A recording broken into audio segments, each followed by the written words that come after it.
Tribune and theadvocate.com digital town hall with Representative Steve Scalise. We wanted to start by thanking our sponsor, Tulane University. And Representative Scalise is the senior member of the Louisiana delegation, and he has represented Metairie since 2008. 2008, and he is the minority leader in the U.S. House, and we appreciate him coming here.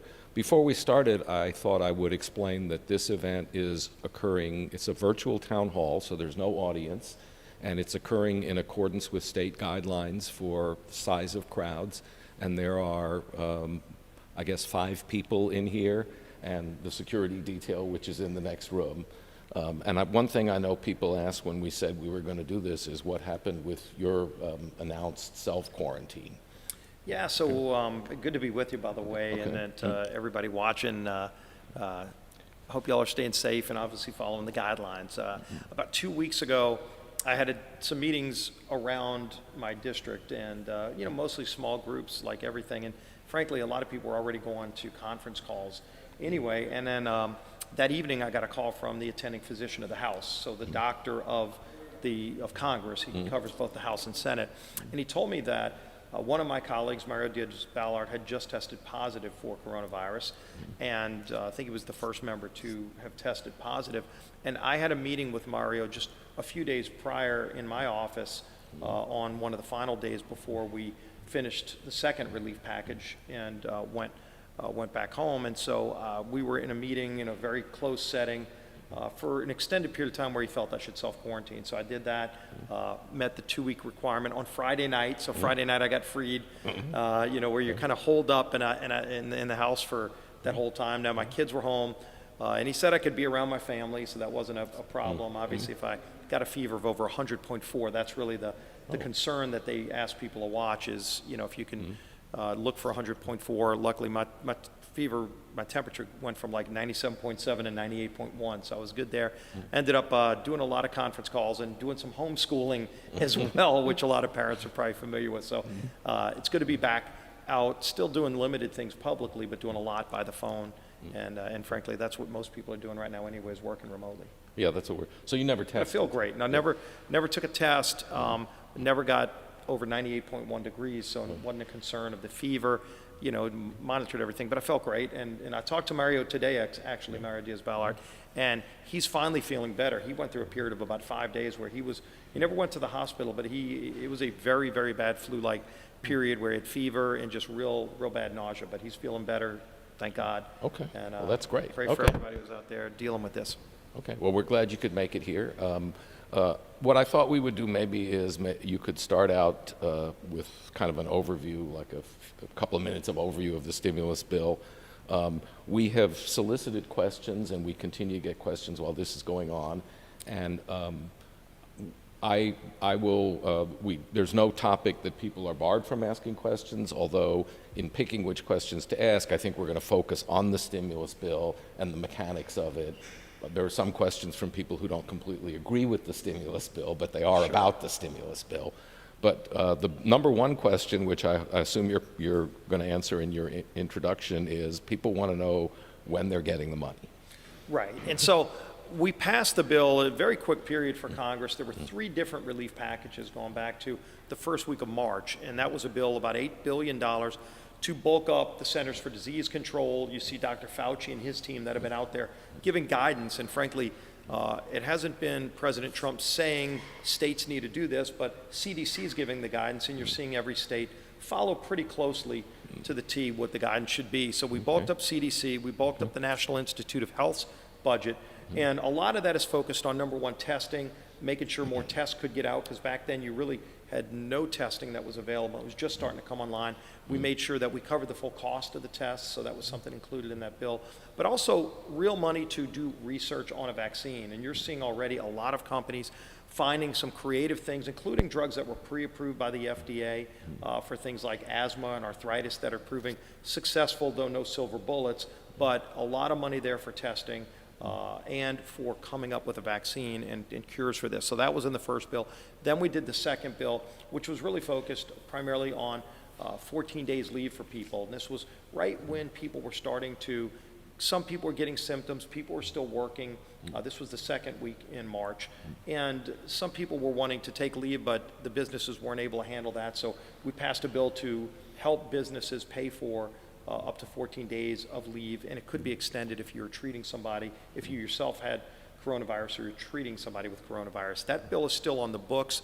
That was the second bill. The bill we did last week was the big package, and that's the one I'm sure getting to what you're interested in. This is where we get the most of our calls, by the way.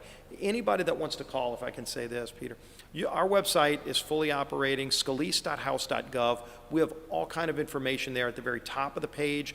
If you're a small business, you can click on a link there, and it'll take you directly to the information about small businesses and medium-sized businesses, how they can apply for the loans. You can actually click on a link and pull up the loan application itself that just yesterday Treasury Department came out with.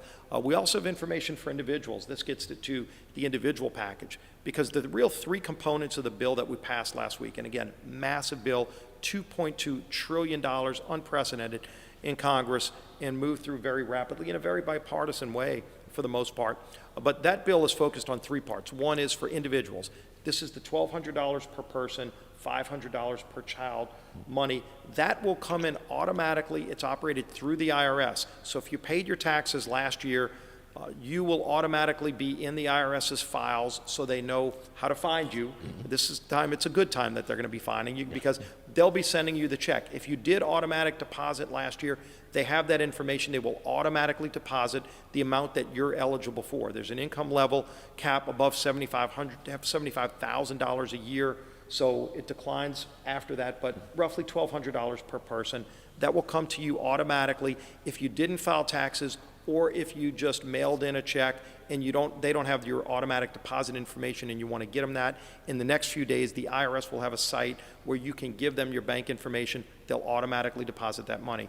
If you're a senior, you're in Social Security system, the IRS, they will be getting checks as well. The IRS will automatically send them a check based on the Social Security Administration's system. So you don't need to file for this. That money will come in automatically, $1,200 per person. Gig workers are covered. Anybody who is in the IRS's system is covered. If you're not in the IRS's system, this is when you want to get in touch with them if last year you weren't working and you didn't file taxes. So that's something that's coming for businesses under 500 employees. This is where you've got the most powerful part of the program, is what's called the Paycheck Protection Program. This is about $350 billion for loans that will be completely forgiven for every business below 500 to meet payroll, rent, and utilities. Those are the things eligible for what's called the PPP, the Payroll Protection Program. That form just came out yesterday, the application form. That's what I have on my website, scalise.house.gov. You can click on that top link, a red banner that talks about that program. It's about a 2-page form, so it's pretty straightforward. Treasury Secretary Mnuchin is administering this through the Department of Treasury. It's very simplified. Your local bankers will be able to write the loan. However, banks are saying right now they're still working with Treasury to work out some of the details. So as early as Friday, people will be able to go to their bank, but banks are telling me right now Friday's probably a little too early for them. If you haven't already talked to your local banker, and most small businesses have already done this, but if you're a business under 500 employees, you'll be eligible for this program. I would recommend you, if you don't already have a relationship with a local banker, go and reach out to a local bank that is going to be ready as quickly as possible to take this application. Ideally next week, these applications will be accepted. This will be a loan to a company to help their payroll, help their utilities and rent, and the entire loan will be forgiven when the first payment comes due sometime in June. So that's going to be a powerful program. There's also $100 billion for hospitals, and that's going to go for hospitals for PPE. You just saw Louisiana. I worked closely with FEMA and Governor Edwards to get 110,000 PPEs, as well as 150 ventilators. Yesterday, I talked to the head of FEMA, the Administrator Gaynor.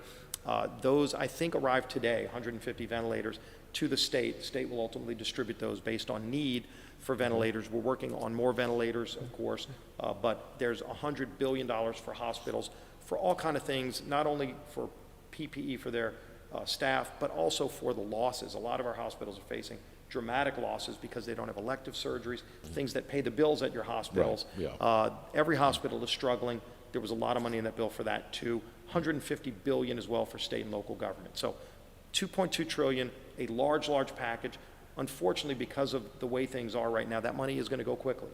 And amazing how quickly $2.2 trillion can be spent when the entire economy shut down, almost the entire economy. So that's kind of the details of a very large package that's going to provide a lot of relief for families and small businesses and, of course, our hospitals.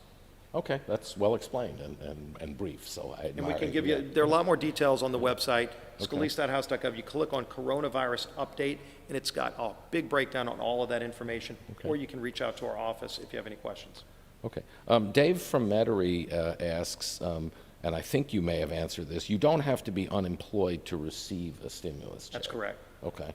So one of the questions that comes up frequently that people are asking is, what's the public purpose of sending money to people who are not unemployed or may not have actually needed it? Right. Well, and this gets to the point of things are changing so quickly. When we passed the second bill, that was to provide benefits for people who have to take leave because they have some kind of illness related to coronavirus. Of course, by the time the bill was signed into law, you had 3.3 million people laid off, and we're expecting, unfortunately, a similar number this week. And so because it's changing so rapidly, the decision was made, we could come up with a very complex formula to determine who's employed, who's unemployed. If you're employed today, you might be unemployed by Monday. And so it could have taken weeks to write a bill like that. And look, I mean, in an ideal world, it would have worked that way. Unfortunately, the objective was, let's help people quickly because everybody in this economy is struggling in some kind of way. The goal was get the money out as quickly as possible to help people to hold on, because there are a lot of people that are literally making decisions. Can I pay my mortgage? In the bill, by the way, in this third bill, we were able to put in loan forbearance. So you can go to your local bank now and ask them for reprieve for maybe the next 30, 60 days. This is something we did after Hurricane Katrina. In fact, I brought this up to President Trump a few weeks ago when we were drafting the bill, and I said, there were some things we did after Katrina that can actually help in this national crisis, because banks weren't able to do this on their own. They had to get the regulator, the FDIC, to give them the ability to do this where the loan wasn't designated as a bad loan, because then that not only dings you as a homeowner who's paying his mortgage, it makes it look like you're late on your payments, but it also hurts the bank's credit sheet, makes the bank look like they have a bunch of bad debt. So we got the regulators, we had to change the law to do that, but we did, and now the regulators have said any reclassification of a loan because of this COVID crisis, if you want to go to your bank and ask them to restructure your loan, maybe it's due in 10 years, your last payment's 10 years from now, add 30 or 90 days onto the back end, and you don't have to pay the next 30 or 90 days on the current end while you have a cash shortfall.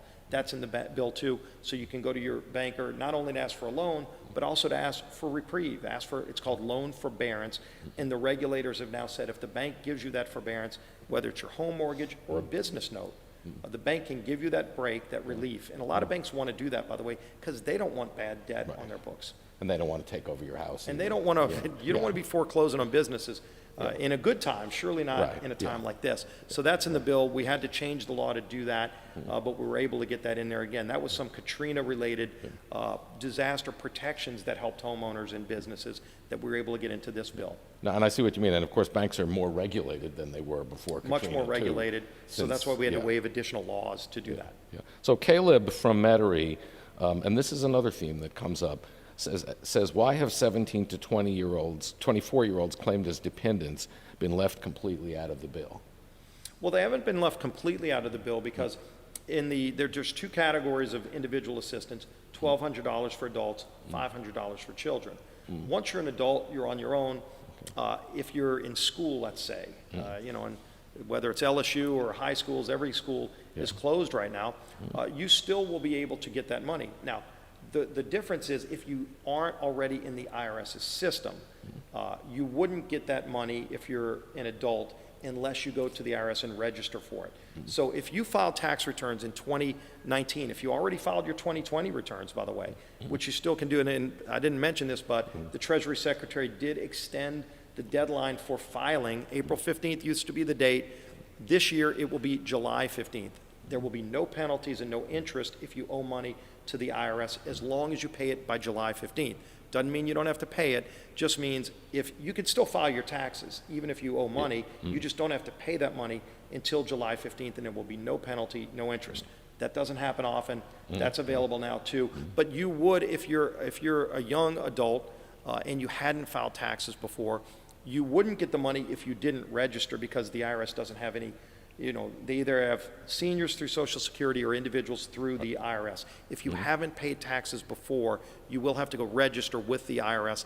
That will be available probably in the next week on their website, and those checks are expected to start going out in about 2 weeks. I see. So if you were a college student in 2021 and essentially dependent on your parents, notwithstanding that you might work, like which category are you falling Right. into? If your parents can't get a credit for you, if your parents can't claim you on your return, you might think you're in a limbo stage, but you're not. You're eligible. You just maybe haven't paid taxes because you're still in school, and so you think, well, I'm not going to get a check because the IRS has to have information on me. Well, under this program, the IRS is currently developing the rules. Hopefully in the next week they'll have that available where you can go to their website, fill out that information, including if you want to give them your bank account where they can automatically deposit it. If not, you'll at least need to give them a mailing address where they can send it to you. They're going to be able to find you anyway. In a few years, you might as well go and fill this out now if it's something that you want to apply for. You don't have to, but it is available. Okay. The next question comes from Jessica of Chalmette, and she asks, where is the money in the stimulus package coming from? Well, I mean, unfortunately, like any package of bills that's not paid for, this bill was not paid for. There's $2.2 trillion in expenditures, and you can go down the line and see where all that money's going, and we talked about it. It is a lot of money, $2.2 trillion. The entire federal budget, to run the entire federal budget, including the Department of Defense and paying Medicare and Social Security and Medicaid, is about $4 trillion. This is a $2.2 trillion package. It is unpaid for. It goes towards the national debt. So it's a serious bill. It's a serious concern about the debt. I wish we didn't have to incur it, but I can tell you this. The hit that our economy is taking today is much greater if we don't get these businesses back. And the decision we made was, if we didn't spend this money, if we didn't pass the bill, you would see at least half of the businesses in this country go under. And that's not overstating it. I've talked to the heads of everybody from the largest companies in the world. I've talked to the heads of all the big oil companies, the heads of all the big hotel companies who are at 5% occupancy when they used to be at 95% occupancy. To your local businesses, our local restaurants. I've talked to probably half the local restaurateurs in the city of New Orleans. We want them all to come back, but I'll tell you this. If this relief package didn't pass, you'd see at least half of those companies, largest in the world to the smallest that you know, probably go under. And the cost to our economy long-term to that would be much greater than $2.2 trillion. So yes, I wish we didn't have to do it. I wish we didn't add this to the national debt. But I also know if we didn't pass this bill, when you have to weigh these things, the cost of not passing this bill would be much greater. Okay. This is Cheryl from Destrehan asked this question, but it's another theme that we've heard, and I know that's come up in the Senate, that people are being paid $600 a week for unemployment for 4 months. And this is a poor state, so in many cases that's more than people were getting when they were employed. And one concern, I guess, that's reflected in this question is, are people going to be disincentivized to go to work when, if work is restored toward the bottom end of the 4 months, are people going to be disincentivized to go to work because they're getting so much money? Right, this came up a lot. I was not personally a fan of the $600 component of the bill. It is going to help people, and every piece of this bill helps people, but again, it's all national debt, and so you weigh all of that. One thing we did work on to ensure, because that was a concern brought up by a lot of people, because you could be making more money in this bill not working than when you were working. Yeah. But this is the real key component of it. This was designed for people who were laid off because of the coronavirus. And of course, as we see, millions of people have been laid off to help them get through this. If your company takes you back, offers to take you back. Now, of course, you can say, no, I'm not going to come back. If you think you're not going to come back because you're making more money sitting at home, guess what?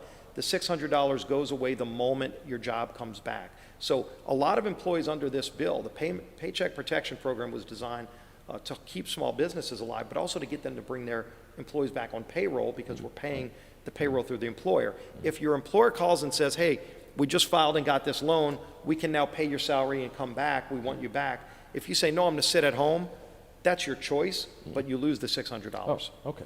So there is some mechanism in place, because there's a lot of Americans to figure that out. And I've heard from people who were thinking that they were going to be able to game this part of the system and say, hey, I can make more money sitting at home. I said, guess what? If your employer calls you back, at that point, if you turn the employer down, you lose the $600. You saw kind of a different look on their face, but look, this was designed to help people who are down and out through no fault of their own. It's not there to say, you get to weigh whether or not you can live off the government dime or be paid by your employer.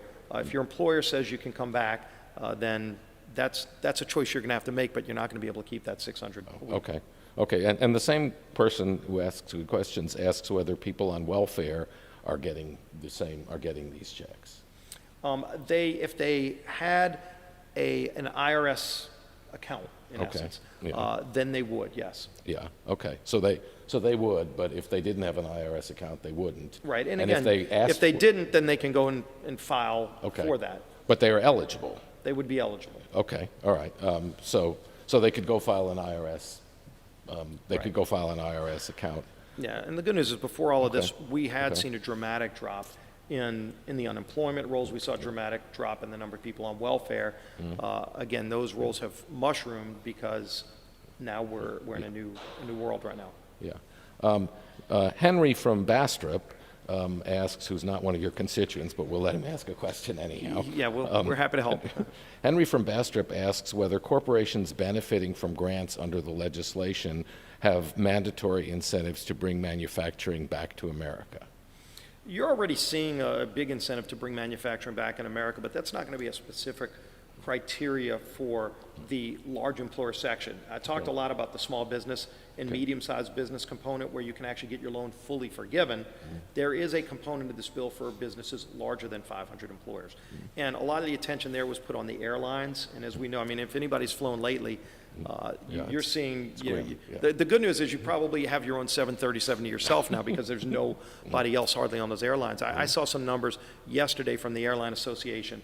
They're flying at about if they were at about 2.2 million people flew across America last year on this date.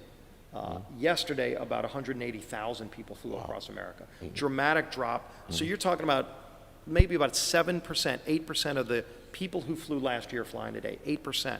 So the airlines are taking it on the chin big time. You don't want to see those industries go under. Hotel and all these major employers are having real big trouble. They're all eligible for the larger program, the greater than 500 employer program, but that is a loan program, not a grant program. So if you look at the Paycheck Protection Program, that is a loan that will be completely forgiven if you comply with the basic terms, pay your employees, rent, and utilities. By the first payment due sometime in June, the entire loan will be forgiven. On the larger than 500 employers, they have to pay that loan back, so that is a different component. So they have to pay that loan back under terms, at a low interest rate. The Treasury Secretary is working on those details right now. Okay. Those details have not been worked out.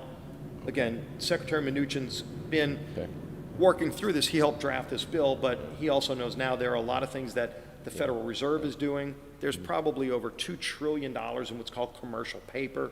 These are big notes of money to the large banks, liquidity for large banks to give loans, because banks have to have their own liquidity to give loans, and our banks were in healthy position before this, but there's more liquidity being put out there through the Federal Reserve in commercial paper. But then there's loans, a large amount of loans, about $500 billion in loans that will be available to these larger companies. They will have to pay it back to get the loans. Yeah. Just one question that occurs to me following up on that is that, there are people who blame what's happened here on globalization. Is this going to be a moment when we look back on it, which was the end of the expansion of globalization, the beginning of a contraction of globalization? Or is it going to not really have any effect on globalization? Yeah, I have a feeling globalization is one of those Rubicons that once you cross over, you're not going to come back, just because we've gotten so accustomed to all of the pleasures in life. What makes our quality of life so great in the United States is that if you want something, you can get it pretty much anywhere, and whether it's on Amazon or whether it's getting it from your local store that bought it from China or Indonesia. I don't see us completely going back. I do think, and this is something important to note, we have found out that there are a lot of very, very vital, almost national security related type items that are made in foreign countries like China, like PPE. There are very few companies in America. 3M's a great example. 3M makes a lot of their masks in China.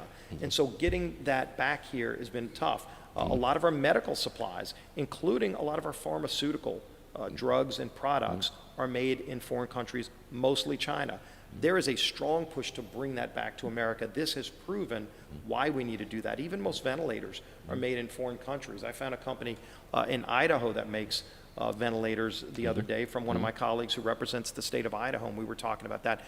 I think you'll see an interest in bringing a lot of manufacturing back to America, but in the end, it's still going to be a globalized nation. It's just things like these wet markets in China, and I will tell you, this is a little bit off the subject, but this virus, the reason we're here right now, started in Wuhan, China, in one of these wet markets where it's a culture in that part of China where they take exotic animals and they slaughter them right there on the spot.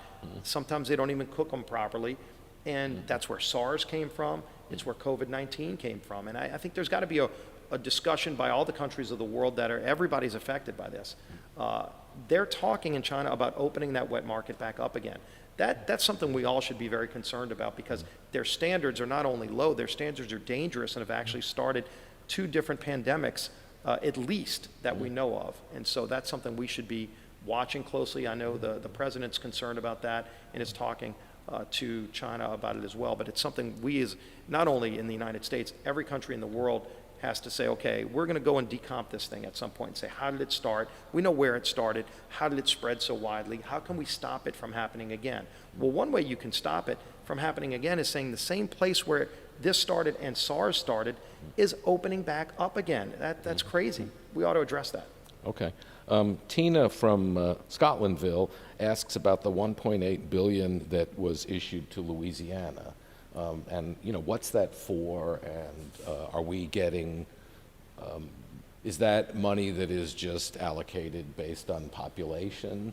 Like if state twice as big would get $3.6 billion, or how did that part of the bill work? That really gets into the disaster declared states, and Louisiana was one of the first states to get the formal designation. And I talked to the governor about this the other day because the governor will have a lot of flexibility on this money, but it's all related to COVID-19. And you can see that the governor is working on a lot of different fronts with hospitals. They just set up the hospital temporary facility at the convention center. They're up in that to now 2,000 beds, could be even scaled higher. But those kind of things are covered in a lot of different buckets of money, so to speak. This $1.8 million will be additional things to help the governor in the Office of Homeland Security with the additional expenses that they're incurring. And we'll also be able to help some local governments too. And in fact, HUD is about to announce some grants, CDBG grants, to a lot of local governments based on some of the additional money we put in the CARES Act that we passed last week. So you'll see some local governments getting CDBG money to help in a lot of the things that they're doing with increased expenses. Okay. You have a separate problem with local governments related to less revenue. I see a streetcar going by the way. There's a streetcar going by. It's empty, unfortunately, there's but no one in it. Hopefully only a few more weeks, right? Yeah. There's a lot of, local governments will also have a problem of declining tax revenue because of the lack of economic activity. Did this bill address that? It doesn't directly address it. There is money in the bill for state and local governments. It's about $150 billion in the bill that state and local governments would be eligible for. Now, on tax revenue, we don't even really know the full picture yet from the state or local government levels. We did see after Katrina, there was a dramatic drop after Katrina, and then there was a spike when people finally started coming back and buying. We don't know if that's going to happen again this time. You've got to anticipate there will be a tremendous surge of people wanting to get out of the house and actually go to places they couldn't go for so long. And, and that may hopefully help those state and local governments to have kind of a smoothing where you have a spike and then, or decline and then a spike to make up for it. But we don't know that yet. It's still way too early. Okay, Vanessa of Madisonville says, please explain the student loan forgiveness section. Yeah, this was one of the sections that there was a lot of back and forth over. There were some people that wanted to use this as an opportunity to waive all student loans, which is part of the presidential debate. It's clearly not something I support or a lot of us were interested in getting into. We tried really, really hard in the CARES Act, the bill we passed last week, to limit it to the specific crisis we're going through for the duration of the period. So anything that's in this bill, whether it's policy that I would want as a conservative to help businesses and families, or somebody else might want on these broader issues, we kept it pretty narrow to the length of this bill. So for the length of this bill, students that have student loans will not, or not even students, but graduates who have student loans will not have to pay their student loan during the period of this crisis. Once we're through this, they'll be back to having to make those payments again. I think the interest is waived during this period, so you won't be penalized for missing those payments. It'll just be waived for this period. Kind of similar to what we were able to get on the loan forbearance with your local banks. Loan forbearance. Okay. Then Neil of LaRose says that he's an employer and he has 4 people who've missed work due to having symptoms, but they didn't all meet the criteria to have a test done. And so how does that, how are people treated who missed work but didn't have a test done, so we'll never know whether they had The second bill that we passed in the middle of March would cover up to 14 days, but it goes even further if you actually have your own symptoms. Now, at the time, you didn't have a lot of tests, so testing wasn't the main criteria, but clear symptoms related to COVID-19. I don't know if all the rules and regulations have been written to define just how narrow it is. I would encourage if he would reach out to my office, we would work with him individually, and any business who has a similar question that's similar, like, okay, somebody had fever, we didn't want them around other people, we couldn't get a test, but so we don't know if they tested positive, but they probably did have it.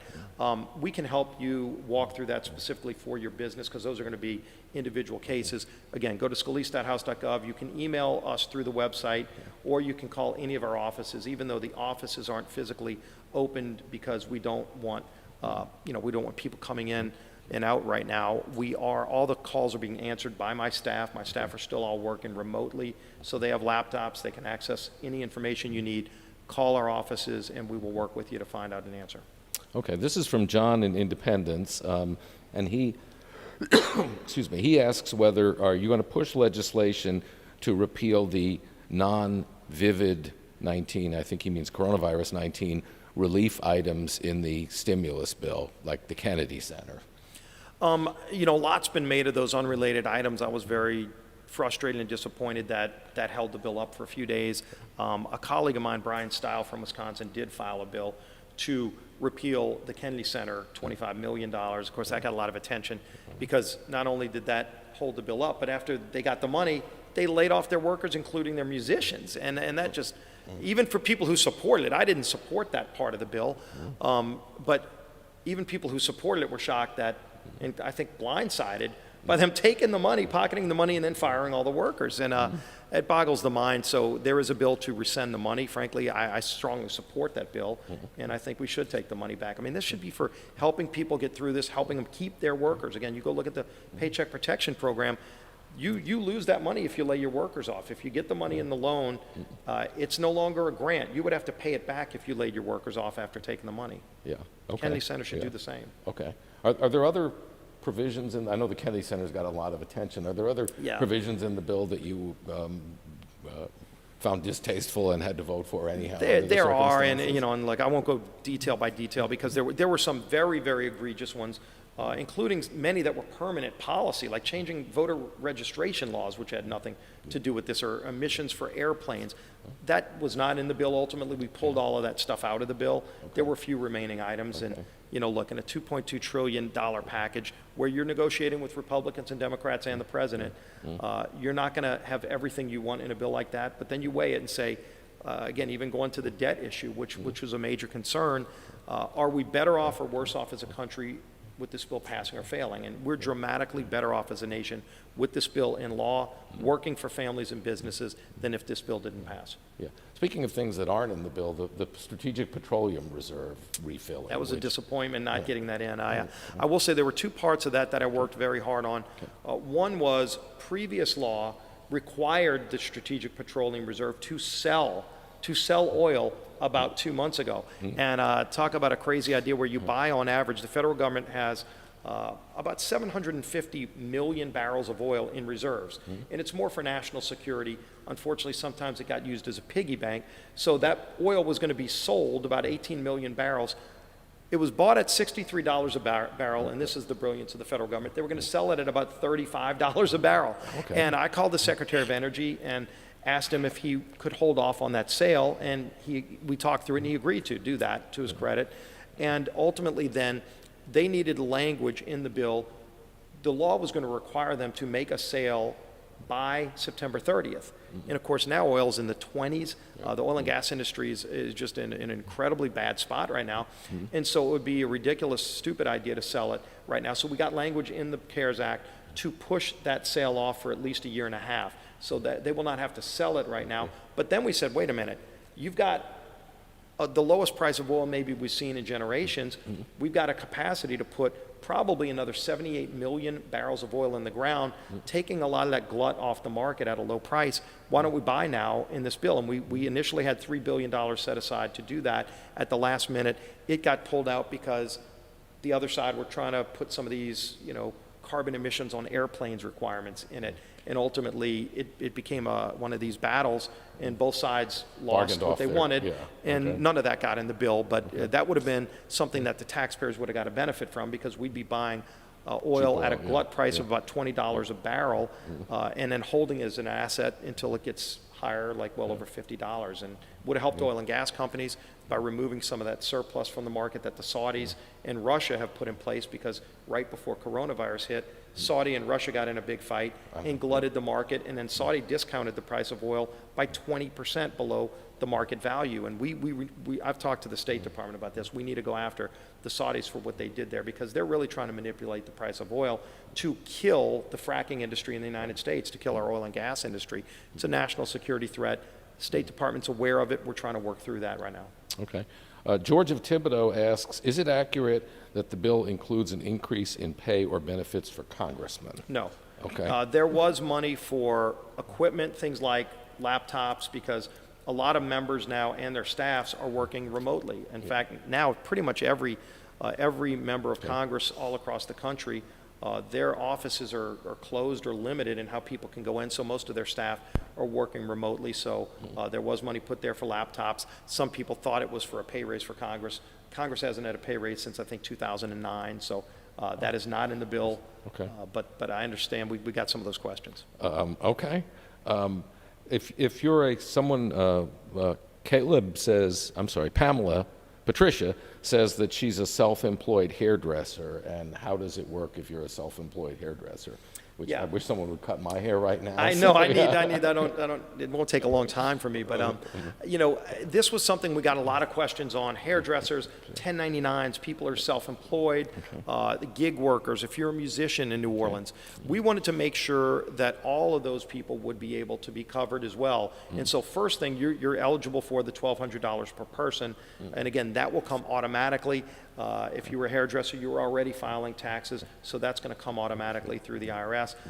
In terms of how you're set up, if you're set up as a company, because some people are self-employed, and so they have a corporation, but it's only one person, it's them. And they would be able to also apply for the Paycheck Protection Program separately. And so it depends on how you're set up. Each person's going to be different there. But if you're working for a company as a hairdresser, and the company's paying you, the company can keep paying you, and you'd get the $1,200 automatically through the IRS. If you're working for yourself and you're set up, whether it's an LLC or something, again, that's going to depend on the individual, but they will absolutely be eligible for the $1,200 per person. Other things, it's going to depend on how you're doing business. They are or are not eligible for the Paycheck Protection? They are if they're set up as a business. Okay. So if you're set up as a business, then you have to decide to pay yourself, essentially. Right. You'd be paying yourself because you do pay yourself. I mean, and again, this is based on how your 2019 taxes are. If you did have, you had expenses and you had revenue, and part of the expenses were your salary, and you're legitimately filing tax returns, you'd be able to go and seek one of those forgivable loans based on your prior experience. Your banker is going to probably ask you for some of that anyway. You'll have the form, the 2-page form you'd fill out, but your banker can ask you for other information. Typically what bankers would ask you is to bring a copy of your prior year return, and on your return it'll have all that information on it. Okay. This is from Michelle of Pearl River. How do commercial fishermen who are self-employed benefit from the $300 million that is designated for farmers and fishermen? Yeah, this was a big win we got in the bill. There were a number of problems that our local fishermen had, including going back to the spillway being open last year, and of course, as we just saw, the Corps of Engineers announced yesterday evening, as if we don't have enough fun challenges to deal with. Now you're going to have this other challenge that the spillway is going to be open, and our fishermen are going to experience another hardship from that. But there was an extra $300 million that was put in to help fishermen. The details haven't been worked out there. We're working with the agencies that will govern that money to make sure, because there was some prior damage, like I said before, that was done last year from the spillway being open, that we finally got a settlement with the Department of Commerce on. They haven't distributed that money to the fishermen yet. We're trying to get that out. This is an additional $300 million. Okay. What is the agency that handles that? The Commerce Department. Okay. When we were dealing with the red snapper issue a few years ago, I had a conversation with Wilbur Ross, who's the Secretary of Commerce, and he had just come into the job, and he and I both had this conversation wondering why the Department of Commerce governs fishing in the Gulf of Mexico, which begs another question: shouldn't we move that back out to the states? The states actually have their own councils that regulate that, and a lot of members from all across, Republican and Democrat from across the Gulf Coast, agree we should do that. Similar to the conversation about pulling the Corps of Engineers out of the Army. Right. You know, maybe during World War II that was a function that the Army needed to do. Today the Corps of Engineers operates very differently. We have so many interactions with the Corps, and every 2 years you start over because they bring in a new general. Those are bigger government issues that we need to look at restructuring.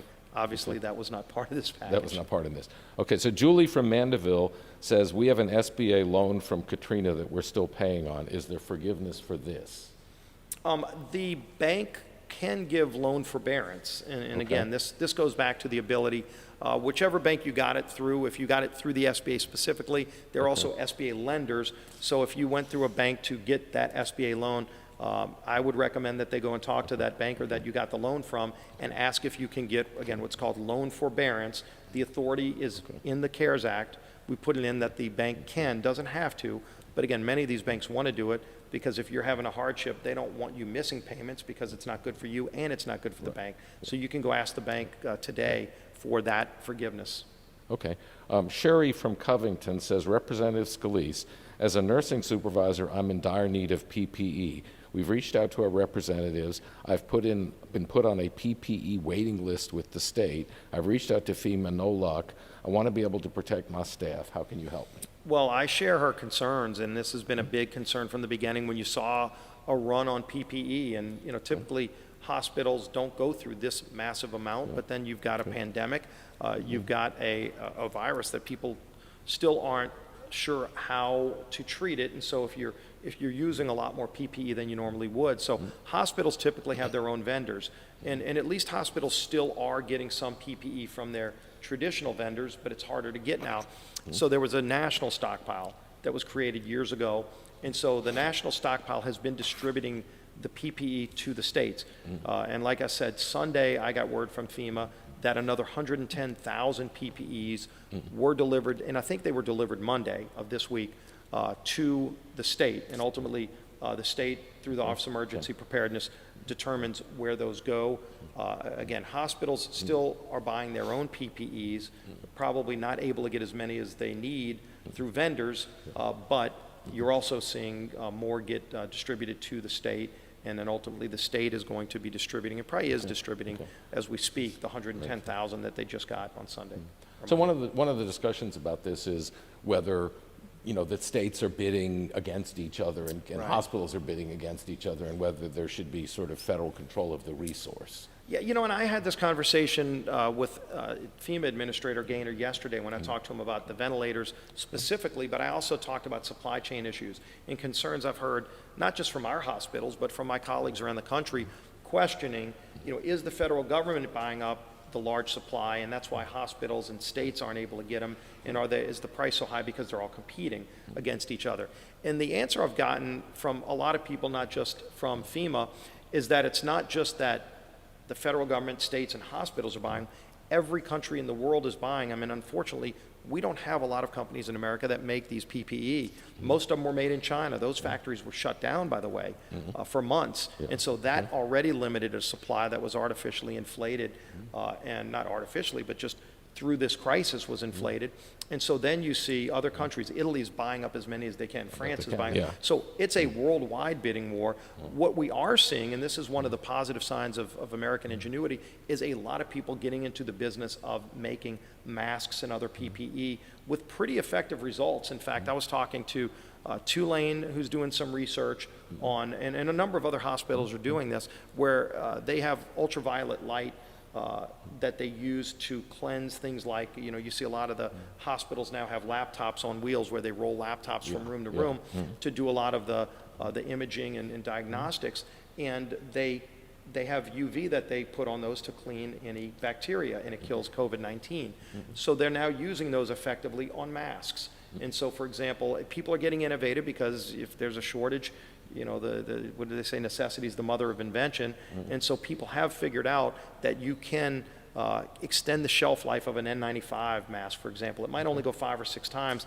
Really the thing that degrades is the rubber band. It's not the mask itself. The rubber band breaks. And so they're coming up with innovative ways to reuse them. It's not ideal, but it's better than having no ability to get them, because everybody in the world is trying to buy up the few that are out there.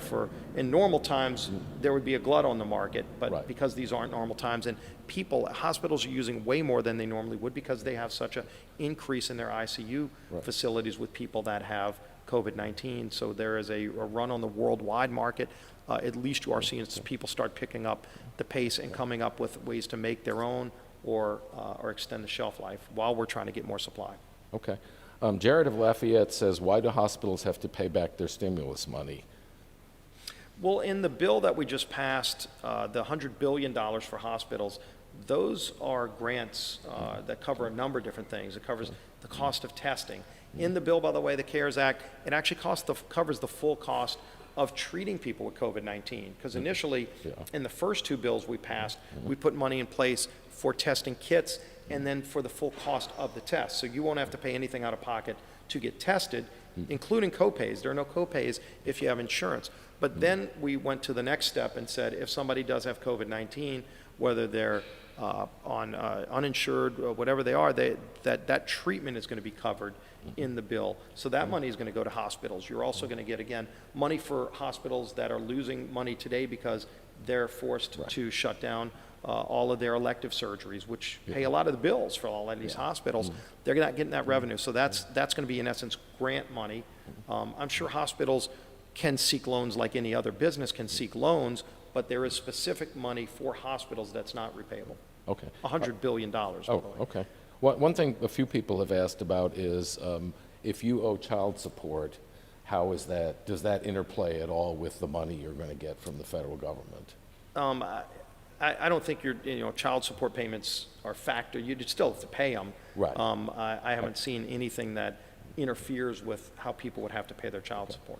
Okay, but there's nothing, I think more the questions, there's a few people ask this question. I think more the question people are asking is if there's garnishments. If there's garnishments and you're behind in it, are you going to get to keep the money? I'm not really sure how a garnishment would work on that. It does go through the IRS, so typically garnishments are administered by the IRS, so maybe that would apply to this one. That's a new question, so we'll have to find out. Another question someone asked, which may be a new question, this is from Brad of Metairie, is what if you had a child since your last tax filing in terms of the disbursement of money based on dependents and all that? Like, how does the government know the child exists? Well, once you have the child, the child does get a Social Security number.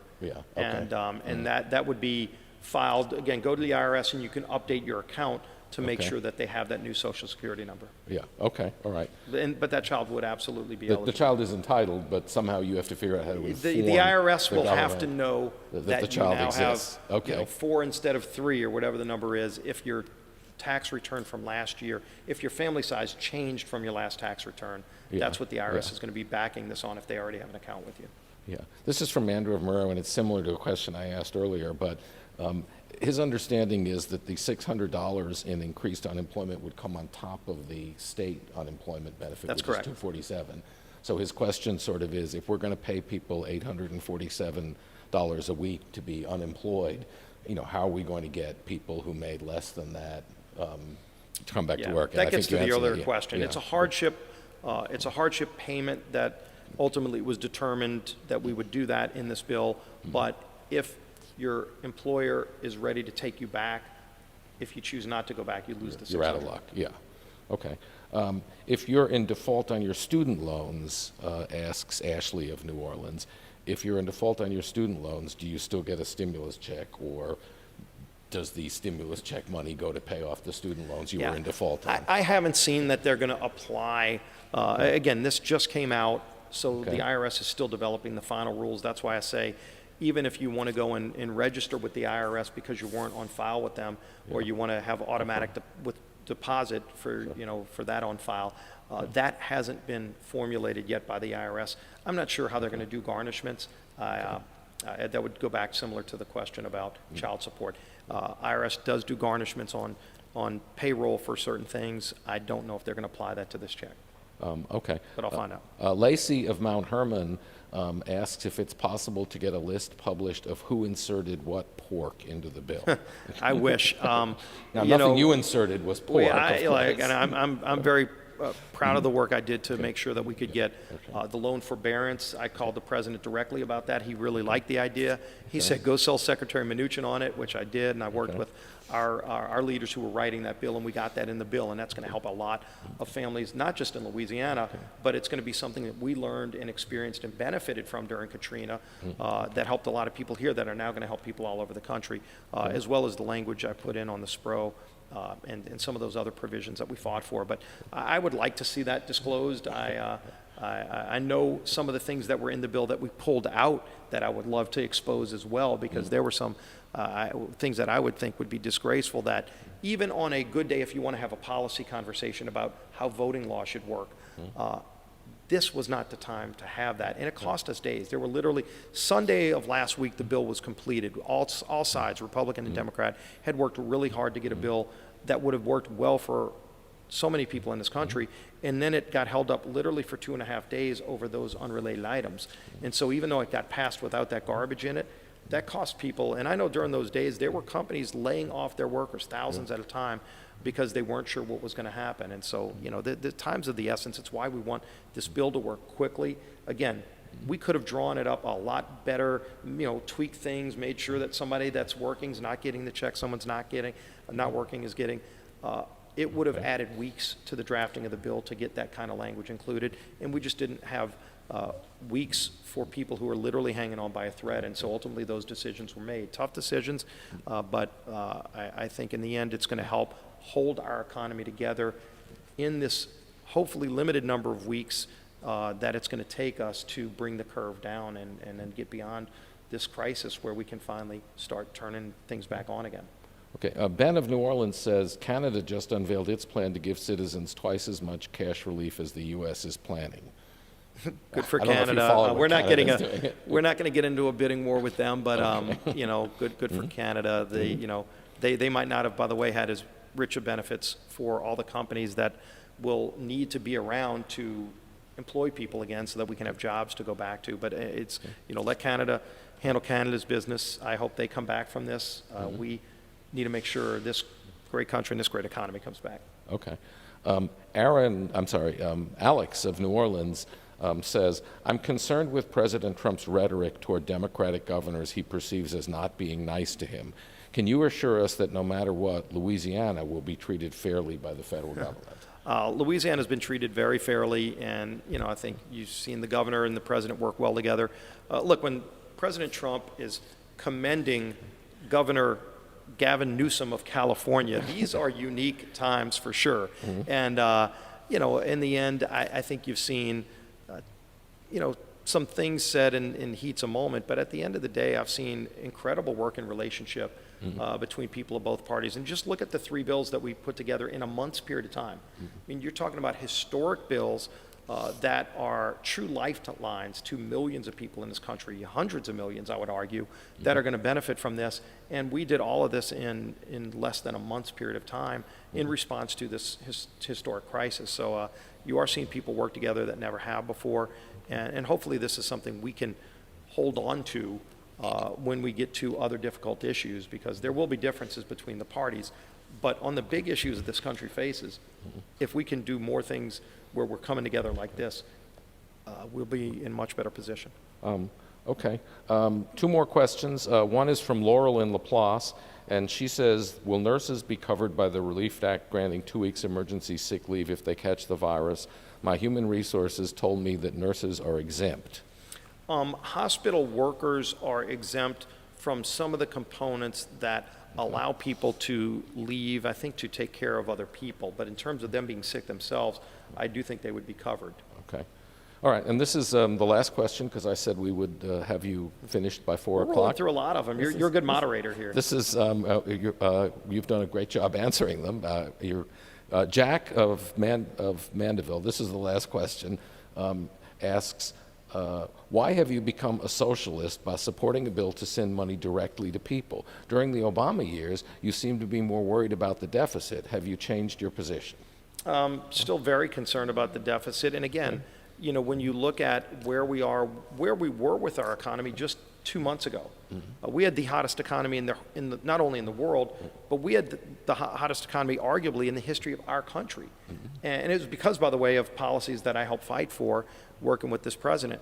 This came along and upended not only everything in America, but upended the entire world. And so, you know, yeah, I don't know if he would have, facing the same issues, would have voted no, and if his vote let the bill go down, would he have let probably more than half of the companies in this country go under, then what would this country look like, and what kind of budget deficit would we have? I guess that wouldn't be as big of a problem, because there would be no economy. And look, we have a great quality of life in this country. It's worth fighting for, and I think you're going to see millions of people come out of this strong because of the relief that we gave. It's not ideal. I wish we didn't have to have this, but we didn't bring this upon the world, and we're going to help get the world out of it. But we want to have an economy to come out of too, and I think you'll see that by and large when we come through this sometime this summer. Okay. Well, you've been a great sport, and we appreciate you coming here, and I've known you in your whole public career, which I guess is 25 years now. It's been a while now, but you've always been a great explainer of detail, and that's useful in this circumstance. No, look, people just want to know what is going to be out there to help them get through this, and we went through this with Katrina, and I guess a lot of us that went through this and learned a lot of lessons about how to handle a major crisis. It's good to see people pulling together as a community and keeping their heads. It is very rare where I've seen somebody yelling and screaming. Even businesses that are about to lose everything, that are trying to hold on, are doing it in a rational way, because hopefully we can help them hold on and get through this. And we will get through it. And I appreciate how people have pulled together during this. So thank you for giving us this opportunity. Okay, well, thank you for coming. And we wanted to thank Tulane University for